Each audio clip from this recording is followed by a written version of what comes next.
Hey guys, Block Squad 1000 here, and welcome back to some more The Legend of Zelda, Ocarina of Time.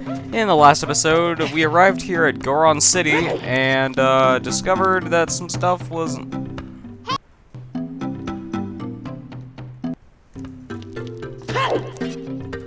Hey guys, Block Squad 1000 here, and welcome back to some more The Legend of Zelda, Ocarina of Time. In the last episode, we arrived here at Goron City and discovered that everybody was taken away by Ganondorf and is about to be fed to a dragon named Volvagia. Or is it Volvagia? I don't even know how it's pronounced. But anyways, we got the Goron tunic from Goron, who was Darunia's son, who was apparently named after us for what we did 7 years ago by helping them. And he told us to go and help everybody. So we're gonna go do so.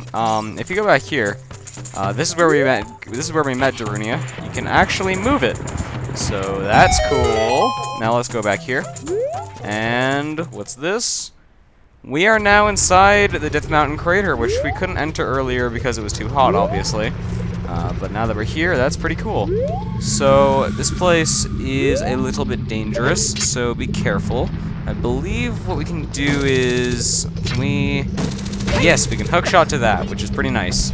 Now we go over here, and there's Sheik.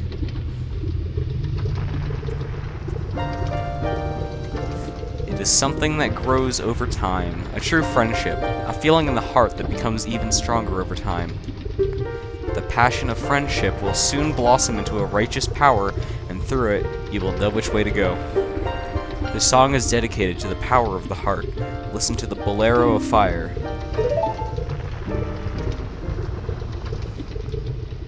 The best song in the entire... That didn't fit there, whatever. This is the Bolero of Fire. A lot of people think this is the best song that you can play on the Ocarina, and I definitely agree. It's a very, very catchy song.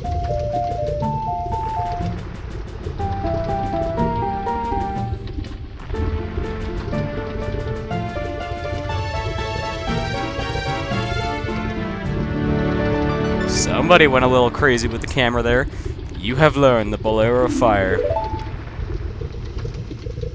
Link, I'll see you again.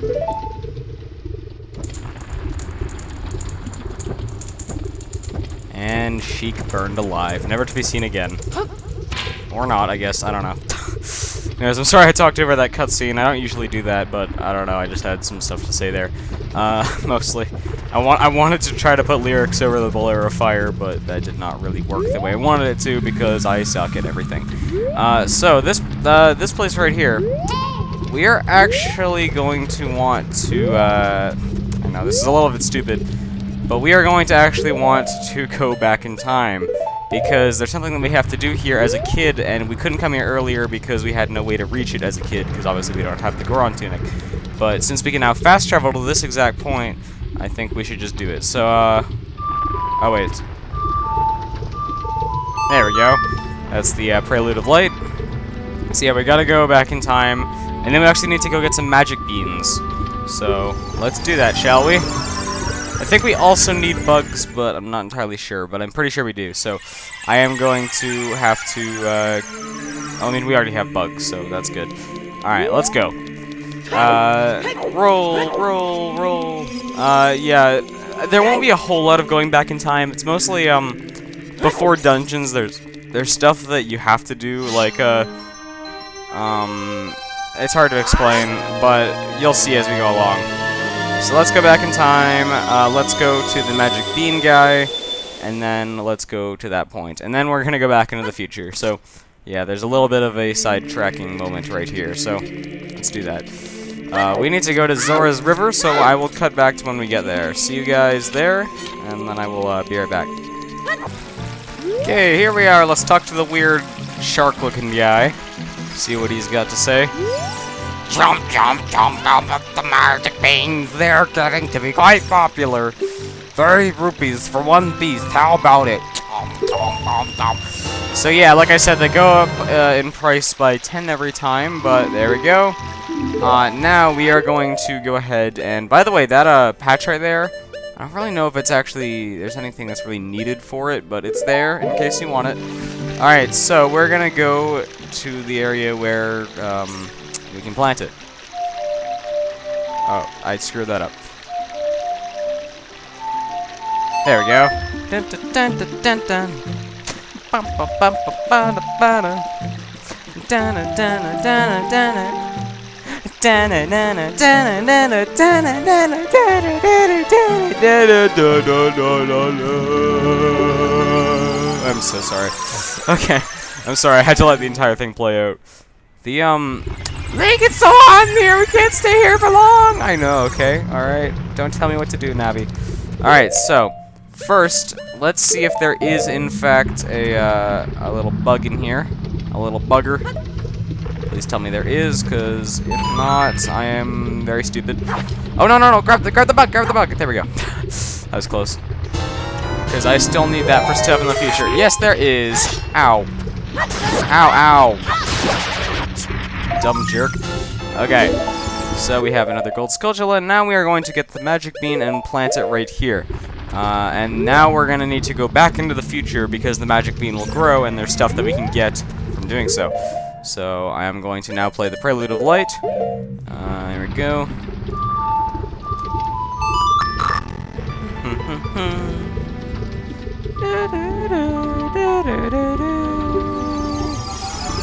It's sort of cool how they actually have a fast travel point for the Temple of Time. There's actually, like, rumors, or no, there's source code that says that the Temple of Time was actually originally going to be a temple of its own.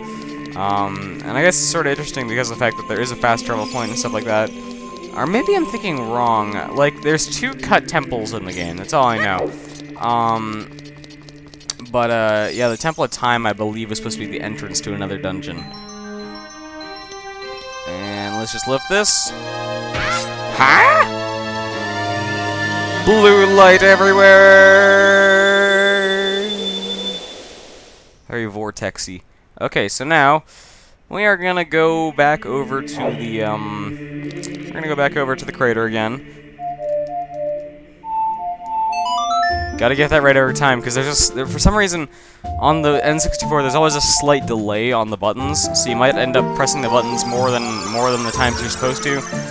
I don't really know. It's like you press it and then it plays about a split second. It plays like about a quarter of a second after you press it, so it's a little bit disorienting.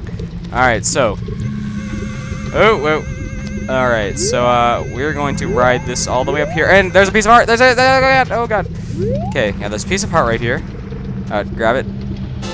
Dun, dun, dun, dun, dun. Alright, so that's not the only piece of heart. There are actually... God, what is this camera? Alright. There are more than one ways to get this piece of heart, but the way that we're going to do it is by riding the magic bean again. We're going to have to keep our eyes out because eventually we are going to come across a little opening. I think it's... Yeah, it's right over here. It's going to go down. And jump! Oh, whoa! Yeah, the other way is as a kid... You have enough time to actually, like, jump back over there. And, wait a sec. Will we actually be able to make it from... Just, yeah. But as a kid, you can actually just climb your way, you can actually just climb your way over there. Anyway, so that's that. We are finally going to go enter the Fire Temple now. And, this place is very, very interesting. It's a temple that's always given me a bit of a hard time, but I have a lot of interesting things to talk about in here. Whoa! Whoa, okay. We grabbed the ladder. Just fall. Alright. Okay. Over here, you can see the Fire Temple entrance. And here we are. So this place is very, very interesting. Most Ocarina of Time players know this already, but this place is a little bit controversial. You see, I'm actually playing on a later release of Ocarina of Time. I'm playing on, like, I don't really know what version of the game I'm playing on, but I'm playing on a re-release cartridge. The earliest version of the game, I know that this is a weird thing to talk about since we just got here, but hold on, I'm just gonna use this, whatever. Anyway, so, yeah, the music in this place, in the original version of the game, the music used a sample, like a sample in the music that was supposedly like a Muslim chant or something like that, and apparently it was like obviously deemed pretty offensive, and so they removed it in later releases. I think it sounds very, very cool. I'm actually gonna play the original version of it right now because it sounds really cool, actually.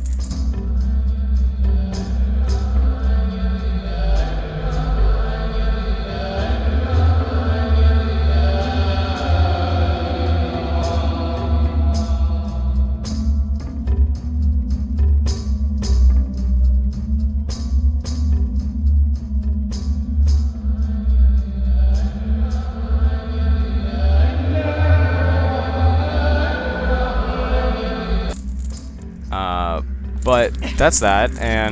But yeah, that's just a little bit of trivia. Most people already know that because obviously Ocarina of Time is a much beloved game, and a lot of people grew up with the original release of it. But I actually have both versions of the game. Oh, whatever. There's Darunia. Who's there? Is that you, Link? Oh, it really is, Link. You've grown so big since I last saw you. I want to have a man-to-man talk with you, but now's not the time. Ganondorf is causing trouble on Death Mountain again. He has revived the evil ancient dragon Volvagia. On top of that, he is going to feed my people to that evil dragon as a warning to other races that might resist him. If that fire-breathing dragon escapes from the mountain, all of Hyrule will become a burning wasteland. I will go on ahead to try to seal up the evil dragon. I'm concerned, though, because I don't have the legendary hammer, but I have no choice. Link, I'm asking you to do this as my sworn brother. While I'm trying to deal with the dragon, please save my people. The prisoner's cells are in the opposite direction. I'm counting on you, Link. And somehow he went inside the boss room without even having the boss key, and he locked it back up just because he's a little bit of a meanie face. Anyway, so yeah, what I was about to say before is that I actually have both versions of the game, but I haven't actually ever played the original version. I just own it because my dad's friend actually gave me his original copy after I got my copy of the game. So I've never actually tried the original release of it, but I want to someday because there's a lot of differences between that version and this version. Anyway, so there's this Goron inside this cell here. Hey there, buddy. Are you releasing me? Am I free to go? I'll tell you a secret for saving me. In order to get into the room where Darunia went, you have to do something about the pillar stuck on the ceiling. Find a path that leads to a room above the ceiling right away. And he's gonna walk off.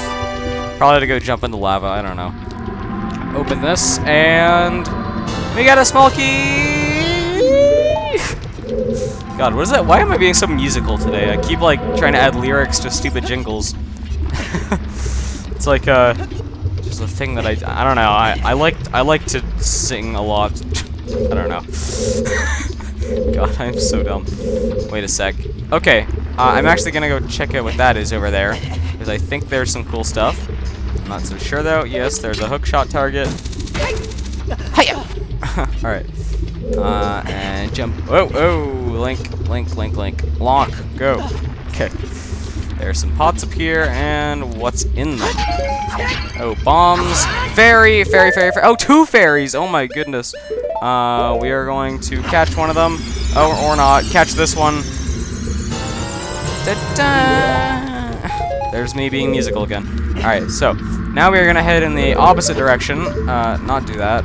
Now, here's the thing about the tunic that we have on right now. As long as you're wearing it, you will take less damage when standing in the lava. You will occasionally take damage, but for the most part, you won't have a lot of trouble because you'll move across it so quickly that you won't ever really take damage. If you stand in it for long enough, though, yes, it will.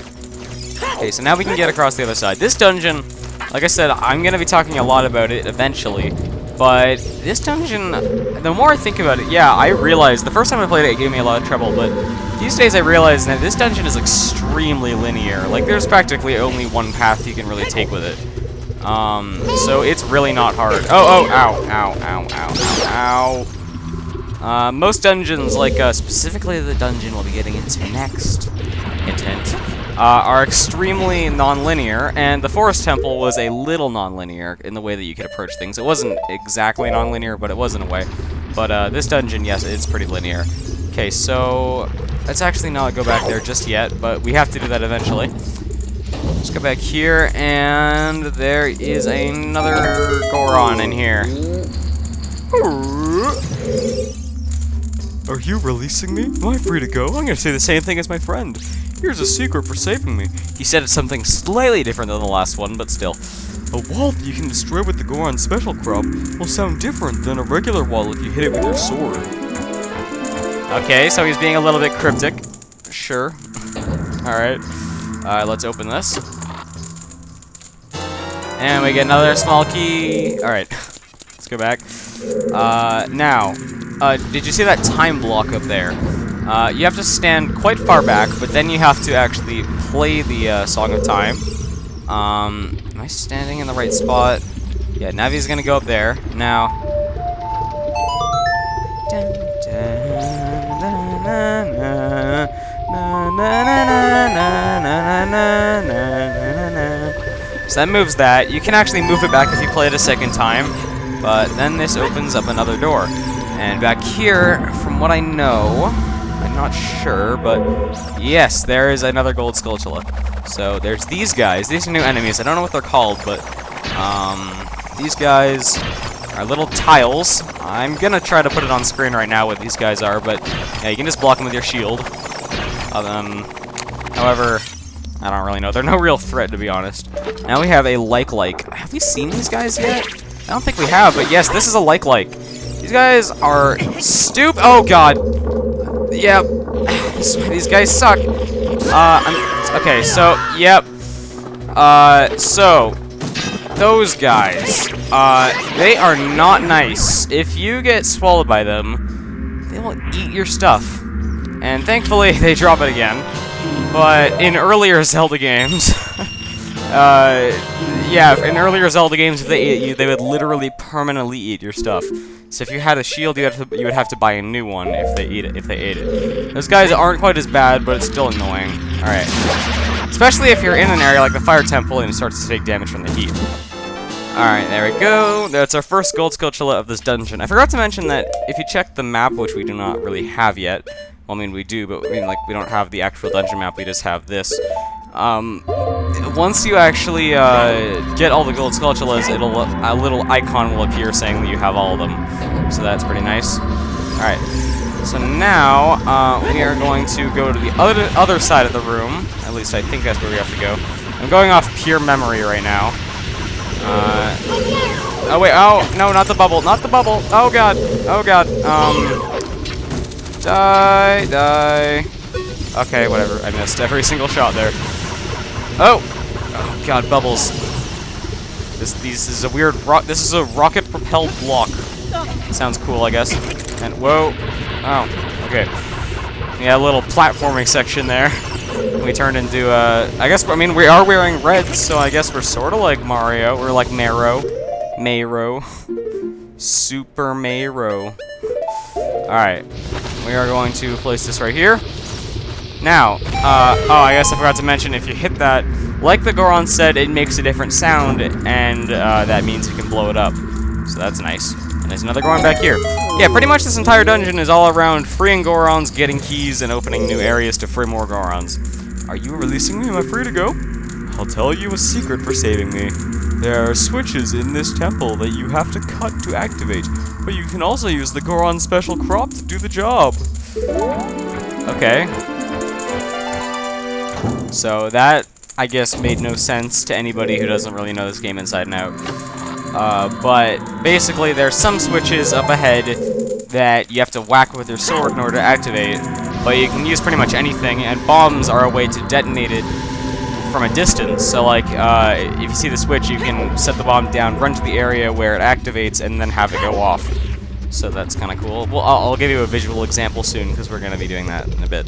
Alright, so we have 2 keys now. Oh, like, alright, so this is one way we can go. And this room is a little weird. Like, I'm serious when I say this room is very weird. I'm almost sort of convinced that this room is kind of unfinished, almost. Because it just makes no sense to me. You gotta climb up here, and for whatever reason, you have to stand, like, on the very edge right here. Like, you have to stand like this. Like, I feel like they originally were gonna put in, like, some kind of... I don't know, like, I feel like maybe they were originally gonna put in, like, a platform there. I don't know, I guess there's a bit of a stretch to say that it was unfinished, but I just mean, it feels weird to me. Like, like, this doesn't feel like a normal thing. Like, this feels like something you can just exploit, almost, just standing on a tiny little thing like this. I don't really get it. But, maybe it was intentional, or maybe it was just unfinished, I don't know. But, anyways, just, whatever. Whatever, just fall. Yeah, rolling stops you from taking serious damage and breaking your legs. That's a pro tip from Zelda. Okay, up here. I guess I'm gonna sidestep this time just so that I don't fall. All right. Hey, buddy, eat my hook shot. Eat the most OP item in the game. Okay. Okay. I've been seeing a lot of people. Like, the hookshot isn't in Breath of the Wild, but I keep seeing all these people saying, like, why isn't the hookshot in Breath of the Wild? Well, what would be the point of having a hook shot in Breath of the Wild if you can climb any surface? Like, that is really dumb, actually. Anyway, so, like, I don't really know. It's like, I guess I shouldn't say it's dumb, because that's sort of rude, but I mean, like, I just mean, like, what would be, like, really, what would be the point? It's, like, it's a very weird thing to ask if you can climb any surface. Like, what would you use the hook shot for? Seriously. Oh, whoop. Alright, I guess maybe you could use it to climb up surfaces faster, but I mean, you have Rivali's Gale and stuff, I don't know. It doesn't really matter. I'm getting off topic. Anyway, so, this block right here, there's a weird updraft with the fire, and we're gonna try to land on it this time. Oh, whoa, that was close. And camera change to be cool. There we go, we're at the top, and we can use our last key. We're gonna end the episode soon, but we're just gonna finish this room, I believe. Okay, there's these new enemies right here. These guys, I believe you can put out their fire with the hook shot. More lessons from Zelda, hook shots. Random, like, grappling hooks. If you have a grappling hook around the house and your house gets on fire, just shoot a grappling hook at it. That'll totally fix everything. Alright. And there we go. These guys are weird. They're like slugs, I don't know. Anyways, a lot of Zelda enemies in general are weird, and they have weird names and everything. Anyway, so that's one of those switches I was talking about. You whack them, they turn on. But, we'll get into that in just a sec because I have to push this block here. More block puzzles for the win, I guess. Okay. I swear, you move blocks in this game so slowly. It's a little bit ridiculous, really. In Wind Waker, I think I kind of fixed that by making the blocks move a lot faster. They're not that much faster, but they're still faster. I think Skyward Sword fixed it as well? I'm not sure. I don't really remember. Anyway, so, place that down there, and we get over here. And, okay, that didn't work, apparently. Oh, wait, okay, I see what's going on. The switch is down there. I thought we were on the right level, but apparently not. Link, okay. I thought it was gonna jump off the edge, because you can never tell with Link in this game. His jump physics are so strange. They're like so floaty and stuff. Alright. Alright, we gotta run, and climb up Super Sonic speed. Another Sonic reference. Oh my god, I am actually sort of mad at myself for making another Sonic reference. Oh boy. Alright. Let's go back here. And in this room is one of my biggest problems. Yep, this room sucks. I really hate it. I cannot navigate it for the life of me because there's just so many winding paths. It's like a labyrinth. There's also those boulders which come out of absolutely nowhere and just whoop your ass. It's annoying. There's another Goron back here, so we'll free him. Hey, buddy. Also, we saw the outside of the map, so we saw between dimensions. Are you releasing me? Am I free to go? I'll tell you a secret for saving me. In this temple, there are doors that fall down when you try to open them. When one of these doors starts to fall, move. If you use a sample of the Goron special crop, you can break it. Okay. More subtlety for the win. Alright, we're gonna open this chest here. And what do you know? It's another small key because patterns. Okay, back here. So we're gonna keep dodging all these random boulders. Oh, whoa. Do not get snagged by one of them. Just. Okay, so that wasn't fun. I got hit by the boulder. Okay, back here. Where's that we need to go? I'm trying to find the area. There's a door that we need to head to. I think yes, this is it. This is it, man. All right. So in here, this sucks. I'm serious. This room is annoying. So. If you fall, you go all the way back to the central room of the dungeon. You go all the way back down there. You go to the central room, and you have to climb all the way back up. So, I'm gonna be smart about this and do Ferora's Wind. Ferora's Wind is, in my opinion, it's only ever really useful in this dungeon, because obviously if you fall, you can just get right back. So, that's good to know. Now, oh wait, that's right, I forgot. There's, we gotta get our bow. Whoops. Because I think there's an eye switch in here. Please, yes, there is. Sweet. That opens that, and let's continue on. This room, okay, that's right, in here. It's a big chest. What do you think it is? We haven't fought a mini-boss, so it's not going to be an item. It's the map! Okay, so now we have the map of the dungeon. You know what? I think that this is where we're going to end things off for today, because, I think I'm just kind of done for today. We've made a lot of progress in this dungeon. Anyways, thank you guys so much for watching this episode of The Legend of Zelda Ocarina of Time. Next time, we're going to progress through this dungeon more and hopefully get closer to finishing it. See you guys later. Bye.